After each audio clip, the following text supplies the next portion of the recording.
오늘 저는 정체성의 회복, 그런 제목으로 하나님의 말씀을 전하겠습니다. 경비행기를 모으는 메이라고 하는 평신도 선교사가 있습니다.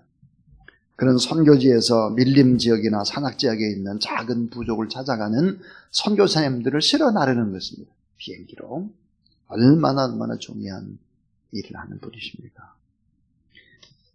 그런데 그가 처음 비행 조종 기능을 배울 때 스승에게 수천 수만 번 따갑게 들었던 소리가 있다고 합니다.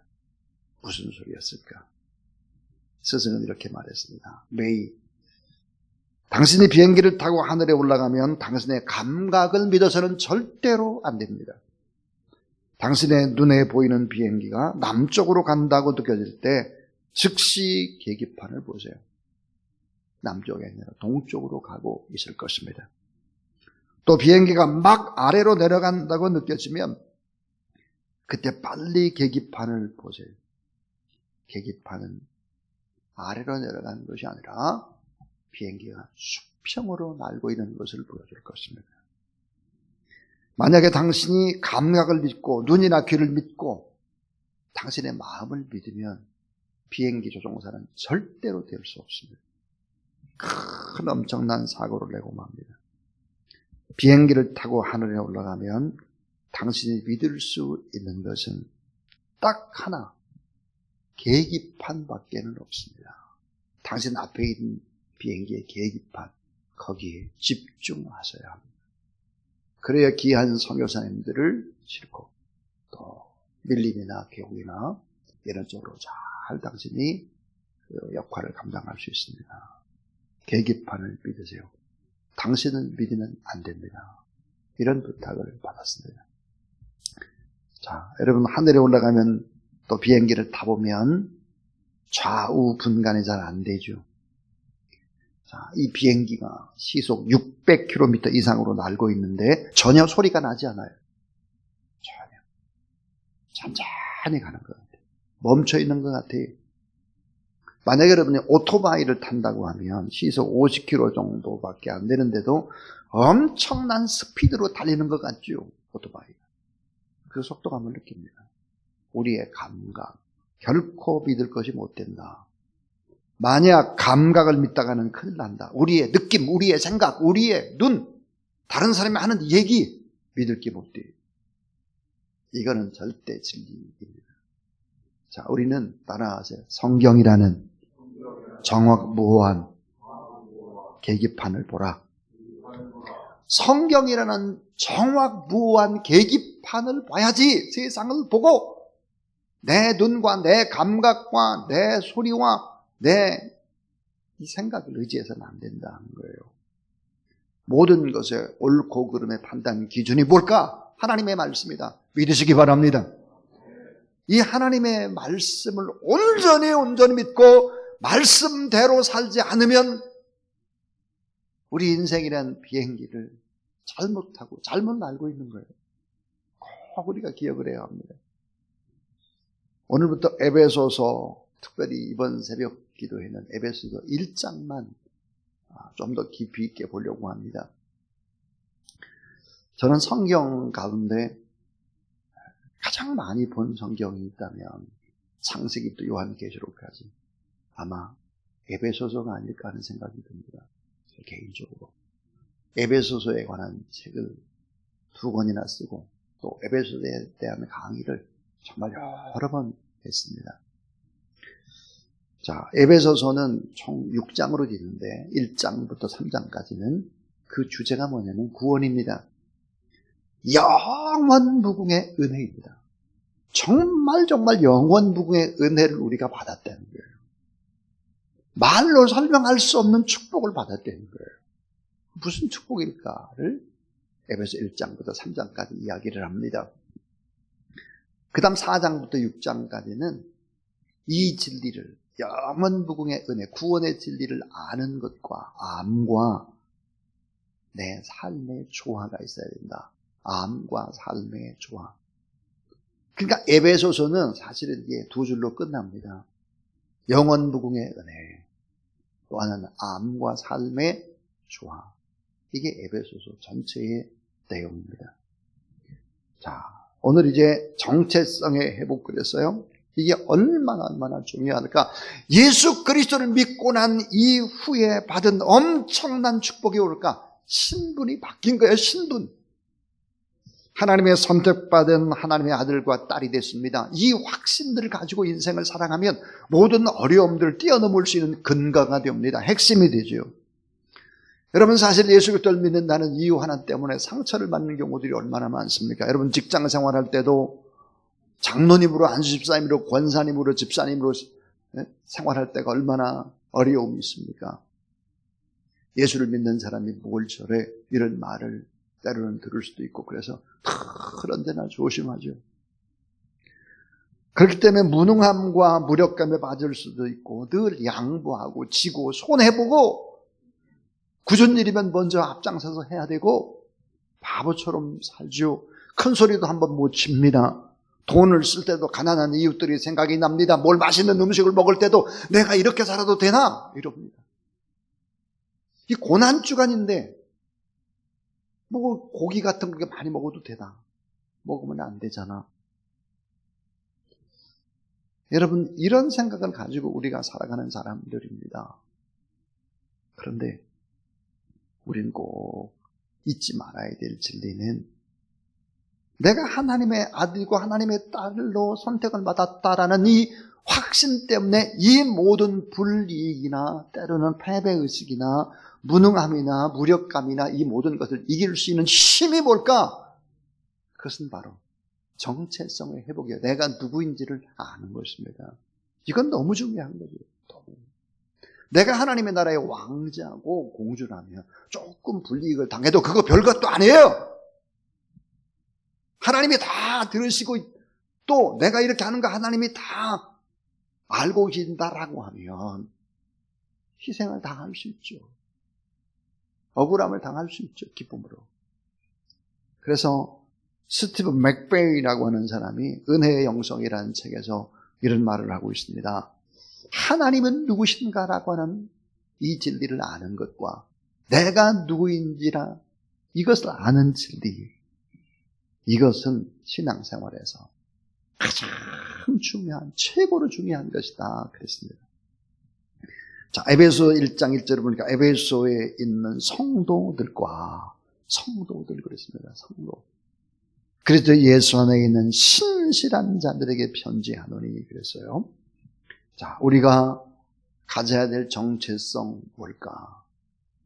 세 가지를 얘기하려고 합니다. 그 첫 번째입니다. 첫 번째는 나는 하나님의 소유다. 따라하세요. 나는 하나님의 소유다. 구별된 자다. 귀한 존재다. 이게 첫 번째 정체성입니다. 나는 하나님의 소유로 구별된 귀한 존재다. 성도가 그런 의미예요. 성도가 바로 구별된 자라는 뜻입니다. 여기서 중요한 것은 이 구별된 자라고 하는 것은 능동형이 아니라 수동형이라고 하는 것입니다. 내가 내 자신을 스스로 구별한 것이 아니라 누군가에 의해서 구별되어진 존재. 이거예요. 다시 말하면 구별받게 된 존재다 하는 것이죠. 누가 우리를 특별한 사람으로 구별시켰을까? 하나님이시죠. 예수 그리스도를 믿는 자마다 나라는 존재는 하나님의 소유로 하나님께서 완전히 떼어놓고 구별된 자로 너무너무 귀한 존재로 우리를 그렇게 세워주셨다. 그래서 성령의 인치심으로 특별한 존재가 됐다 하는 거예요. 그래서 이사야 43장 1절을 보니까 내가 너를 구속하였고 내가 너를 지명하여 불렀나니 그 다음 뭐예요?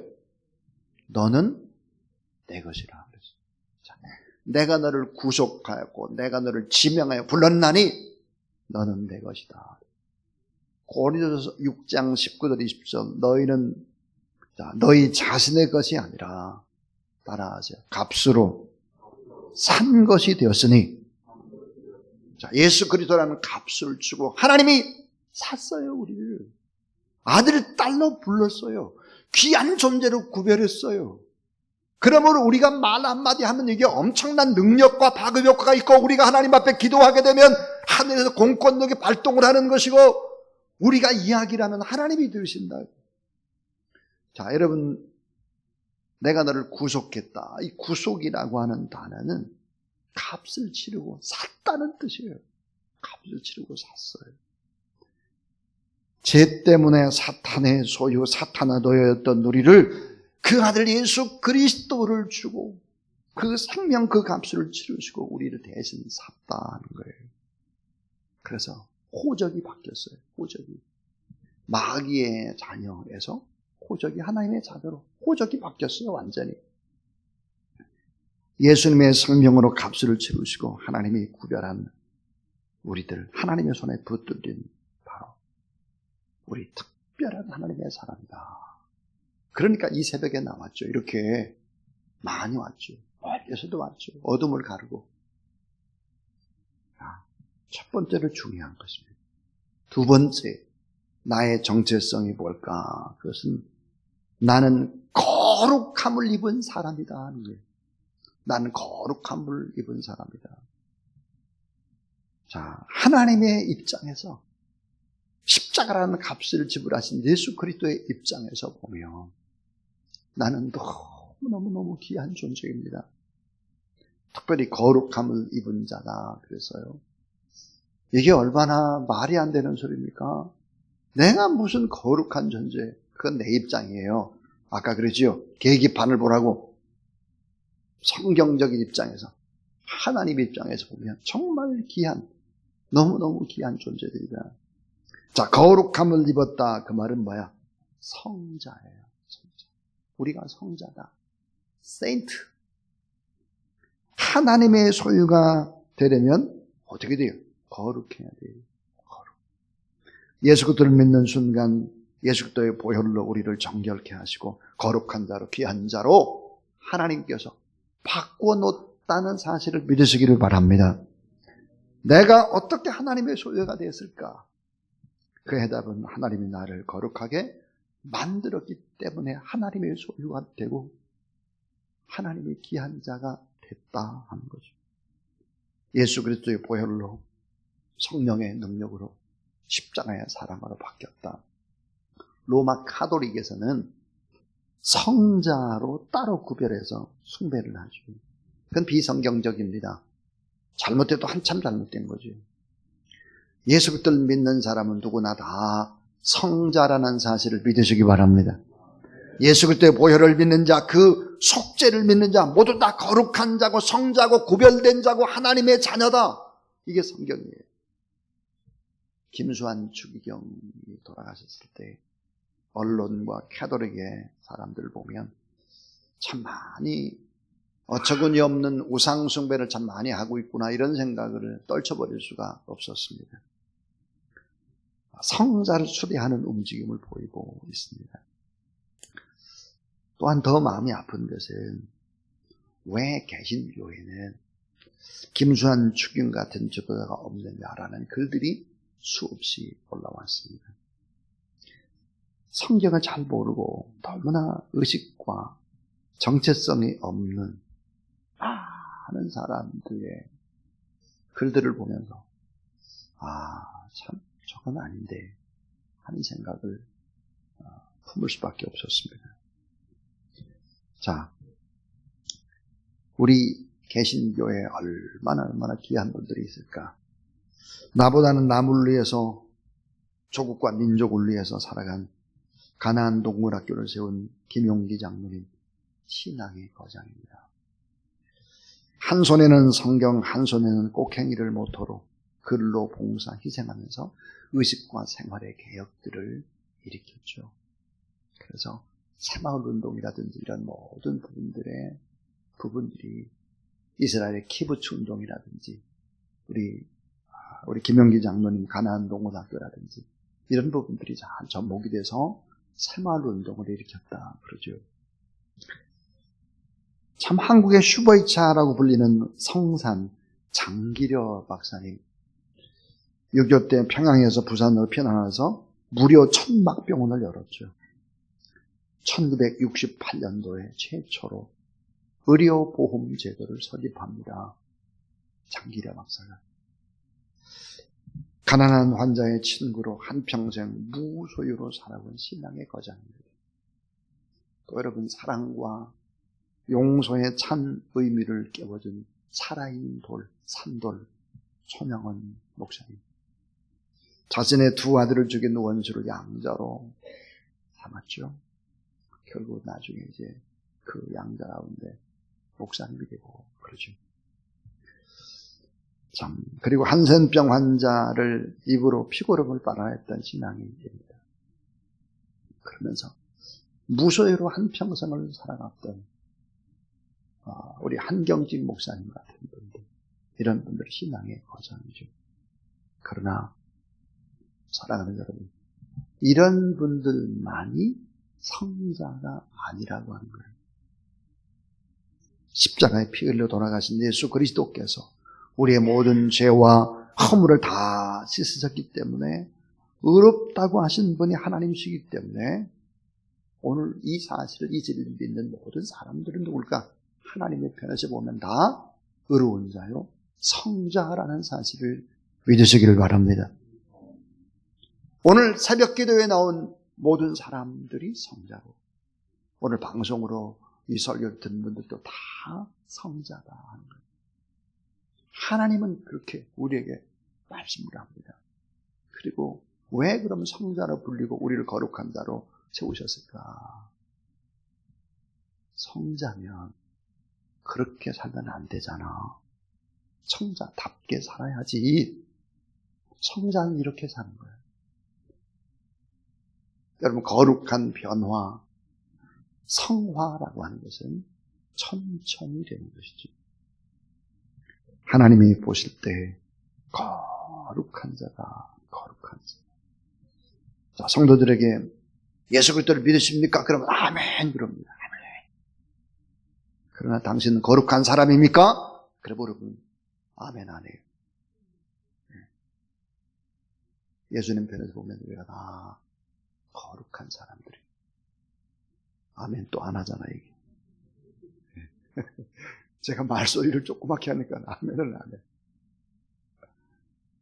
주의 보혈을 입은 다 거룩한 자, 거룩한 자답게 살아가는 저와 여러분들에게 주의 이름으로 축원합니다. 사탄이 우리를 공격하고 우리를 더럽히는 것이 뭘까요? 야, 넌 형편이 없어. 넌 가능성이 없어. 넌 아무래도 변화 안 될 거야. 믿어봐야 소용없어. 너 자신 하나 구원받은 거 확신 맞냐?